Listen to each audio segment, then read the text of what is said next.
నమస్తే ఫ్రెండ్స్, నేను మీ Rajinikanth, political analyst. నేటి భారతం ప్రోగ్రామ్కి స్వాగతం. ఈరోజు టాపిక్ వచ్చేసి మున్గోడు ఎలక్షన్స్లో బీజేపీ రెండో స్థానంలో నిలవడం జరిగింది.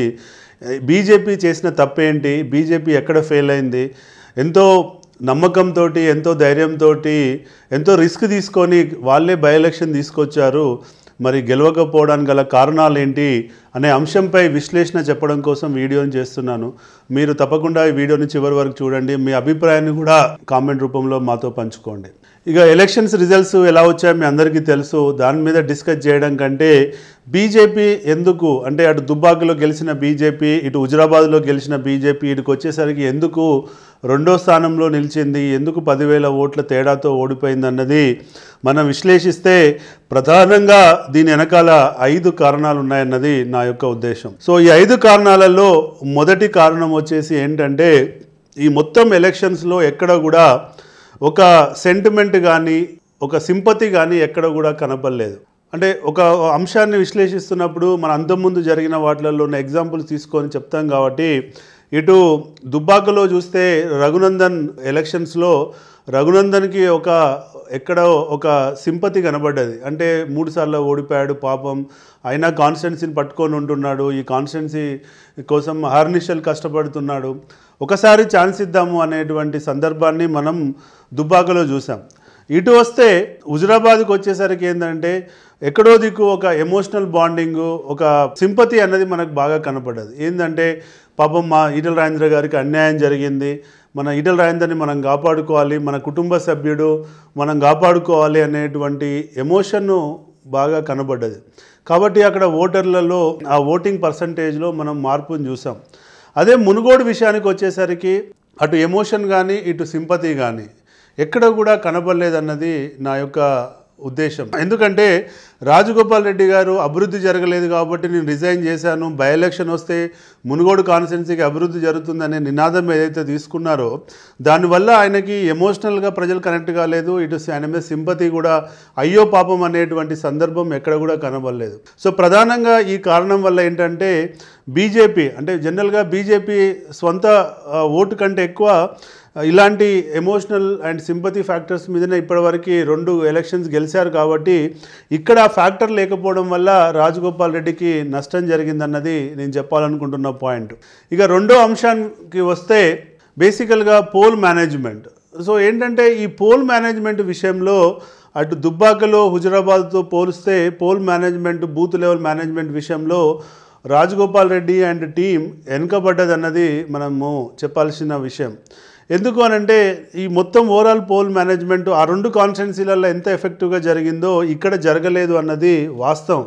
మేము సర్వేలు చేస్తున్నప్పుడు కూడా మా ఏజెంట్స్ కూడా అదే చెప్పేవాళ్ళు, సార్ వీళ్ళు ఇక్కడ సమన్వయ లోపం ఉంది. ఎవరైతే ఈ ఎలక్షన్స్కి ఇన్ఛార్జిగా పెట్టారో అంటే ఈ మొత్తం ఓవరాల్ ఎలక్షన్ కోఆర్డినేషన్ కమిటీ పెట్టి దానికి ఇన్ఛార్జిగా వివేక్ వెంకటస్వామి గారిని పెట్టడం జరిగింది. అదర్ సైడు టీఆర్ఎస్ విషయానికి వస్తే కేసీఆర్ తను స్వతహాగా కమాండ్ ఇన్ చీఫ్లో వండుకుంటూ తనే డైరెక్ట్గా అన్ని మానిటరింగ్ చేస్తూ వచ్చాడు. ఇటు బీజేపీలో వెంకటస్వామి గారిని పెట్టడం, వెంకటస్వామి గారు వ్యక్తిగతంగా ఎంత మంచి వ్యక్తి అయినప్పటికీ ఆర్గనైజేషన్ పరంగా, ఆర్గనైజేషన్ లీడర్షిప్ పరంగా, ఒక టాస్క్ని ఎగ్జిక్యూట్ చేసే పరంగా దానికి చాలా లీడర్షిప్ క్వాలిటీస్ అవసరం ఉంటాయి, ప్రాక్టికల్ నాలెడ్జ్ చాలా అవసరం పడుతుంటుంది. అంటే అంతకుముందు చేసిన ఎలక్షన్స్ యొక్క ఎక్స్పీరియన్స్ కానివ్వండి, అందులో ఉన్న మంచి చెడు కానివ్వండి, వీటన్నిటి నుంచి ఎంతో గుణపాఠాలు నేర్చుకున్న వ్యక్తి అయితే బూత్ లెవెల్ ఎలక్షన్ మేనేజ్మెంట్ని చాలా పకడ్బందీగా చేసే అవకాశం ఉంటుంది. ఇప్పుడు అటు చూస్తే ఎంతసేపు ఇప్పుడు ఒక ఎలక్షన్కి ఇన్ఛార్జ్ పెట్టిన వాళ్ళు ఒక దిక్కు చైర్ వేసుకొని కూర్చొని రోజు వస్తున్నటువంటి సమస్యలని ఇమ్మీడియట్గా పరిష్కరించడం. ఎందుకంటే బై ఎలక్షన్స్లో ఏదైనా ఇష్యూ రిపోర్ట్ అవుతే రియల్ టైంలో సాల్వ్ చేయాల్సి ఉంటుంది. దానికి ఎక్కువగా టైం తీసుకుంటే దానికి అయ్యే డ్యామేజ్ ఎక్కువగా ఉంటుంది. కాబట్టి అది వస్తున్న ఇష్యూస్ని ఇమ్మీడియట్గా మనం సాల్వ్ చేసే క్రమంలో ఉంటే బాగుండేది బీజేపీ. కానీ ఏమైందంటే ఆయన కూడా ఎంతసేపు ప్రచారంలో భాగస్వామ్యం కావడం, క్యాండిడేట్తో తిరగడం, క్యాండిడేట్తో ప్రచారంలో ఉంటే క్యాండిడేట్ చేయలేని పని చేయాలనే కదా వెంకటస్వామి గారిని అక్కడ ఇన్ఛార్జిగా పెట్టింది. ఆయన చేయాల్సిన రోల్ని పక్కకు పెట్టేసి ఆయన మిగతా రోల్స్లలోకి మూవ్ కావడం వల్ల అనుకున్న స్థాయిలో బూత్ లెవెల్ మేనేజ్మెంట్ జరగలేదన్నది ఒకటి పాయింట్. ఈ బయట నుంచి వచ్చిన లీడర్లకి లోకల్లో ఉన్న లీడర్ల మధ్యలో సమన్వయ లోపం, వీళ్ళు ఎవరైతే కాంగ్రెస్ నుంచి తెచ్చుకున్న లీడర్లు ఒక డైరెక్షన్లో పనిచేయడం, బయట నుంచి వచ్చిన లీడర్లు ఒక డైరెక్షన్లో పనిచేయడం, వీళ్ళ మధ్యలో ఎక్కడ కూడా సింక్ లేదన్నది మనం చెప్పాల్సినటువంటి పాయింట్. అంతేకాకుండా ఓవరాల్ కోఆర్డినేషన్లో చాలా లోపాలు ఉండడం వల్ల బూత్ లెవెల్ మేనేజ్మెంట్ విషయంలో ఈసారి బీజేపీ వెనుకబడిపోయింది. అదే టీఆర్ఎస్ విషయానికి వస్తే అటు టీఆర్ఎస్ ఆల్రెడీ దుబ్బాకలో బీజేపీ ఎలా చేస్తుందో చూసింది, అటు హుజరాబాద్లో బీజేపీ ఏంటి బూత్ లెవెల్ వీళ్ళు ఎలా చేస్తారన్నది చూసింది. కాబట్టి ఆ రెండు ఎలక్షన్స్లలో వాళ్ళు నేర్చుకున్నటువంటి గుణపాఠం నుంచి ఈసారి వాళ్ళు ఎక్కడ కూడా సప్పుడు సందడి లేకుండా చాలా ఎఫెక్టివ్గా మైక్రో లెవెల్ మేనేజ్మెంట్ చేయడంలో టీఆర్ఎస్ సక్సెస్ అయిందన్నది నేను చెప్పాలనుకుంటున్న పాయింట్. సో ఇదండి రెండో కారణం. ఇక మూడో కారణం విషయానికి వచ్చినట్లయితే ఈ ఎలక్షన్స్లో ఎక్కడ కూడా ఎజెండా అనేది సెట్ చేయడంలో బీజేపీ ఫెయిల్ అయిందన్నది నేను చెప్పాలనుకుంటున్న పాయింట్. అంటే ఎజెండా విషయంలో మొదటగా ఎలక్షన్ ప్రారంభమైనప్పుడు లోకల్ కాన్స్టిట్యున్సీ ఇష్యూస్ని బాగా చెప్పారు. కాన్స్టిట్యున్సీ డెవలప్ కాలేదు, కేసీఆర్ కావాలని కాన్స్టిట్యున్సీకి ఫండ్స్ ఇవ్వట్లేదు.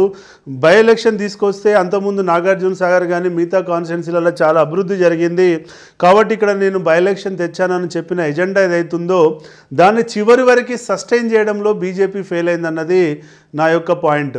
ఎందుకంటే వీళ్ళ ఎజెండాని సైడ్ ట్రాక్ తీసుకురావడానికి కేసీఆర్ కౌంటర్ స్ట్రాటజీ అప్లై చేశాడు. ఆ కౌంటర్ స్ట్రాటజీలో వీళ్ళు బీజేపీ వాళ్ళు ట్రాప్లో పడ్డారన్నది మనం గమనించాలి.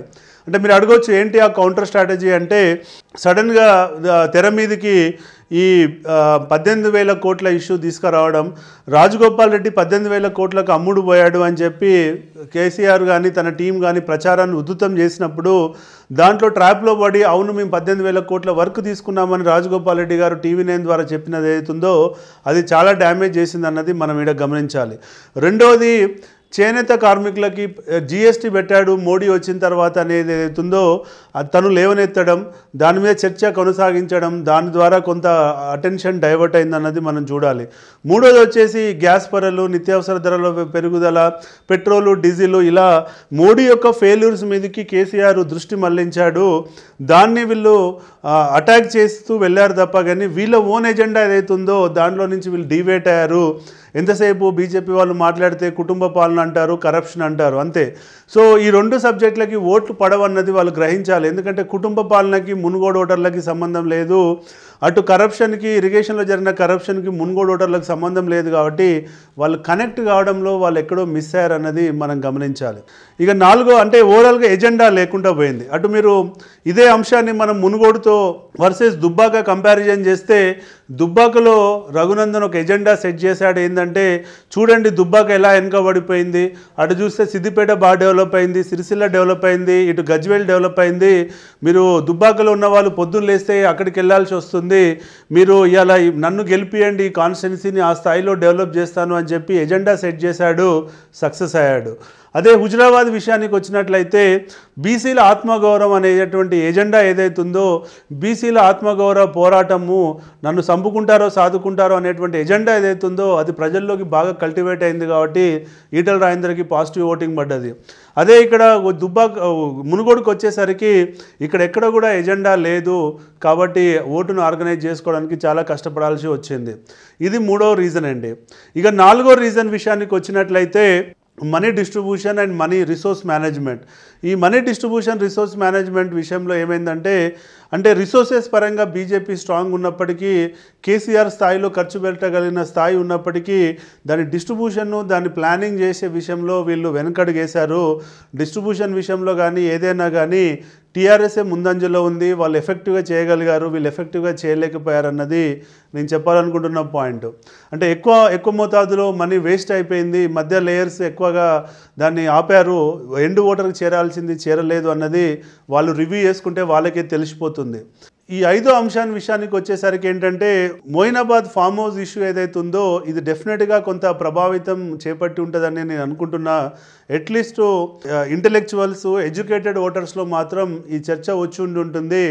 ఏందనంటే ఇది బీజేపీ ఇలా ప్రయత్నిస్తుంది, అంటే వాళ్ళ బీజేపీ ఒక కల్చర్ ఏదైతే ఉందో, ఒక బీజేపీ అంటేనే ఇవాళ ఒక ఐడియాలజికల్ బేస్ ప్లస్ ఒక డిసిప్లైన్ క్యాడర్ ప్లస్ ఒక యాక్షన్ ఓరియంటెడ్, ఈ అంశాల నుంచి వీళ్ళు డీవేట్ అయిపోతున్నారు.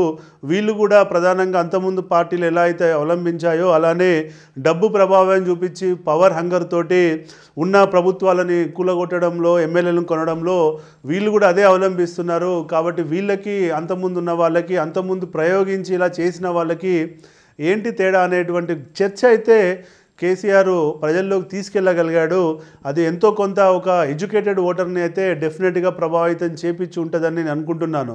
ఎందుకంటే మీరు చూస్తే ఈవినింగ్ టైంలో ఒక 30,000 ఓటు పడ్డది. ఎక్కువ మంది హైదరాబాద్ నుంచి వెళ్ళి ఓటు వేశారని చెప్పి మనము విశ్లేషణలో చూడడం జరిగింది. మరి ఈ వెళ్ళిన వాళ్ళంతా బీజేపీకి వేశారు. ఎందుకంటే హైదరాబాద్లో ఒక బీజేపీ వేవ్ ఉంది, మనం చూసాము జిహెచ్ఎంసీ ఎలక్షన్స్లో కూడా. కాబట్టి వీళ్ళందరూ వెళ్ళి ఓటేశారు కాబట్టి అంత లేట్ ఓటింగ్ జరిగింది.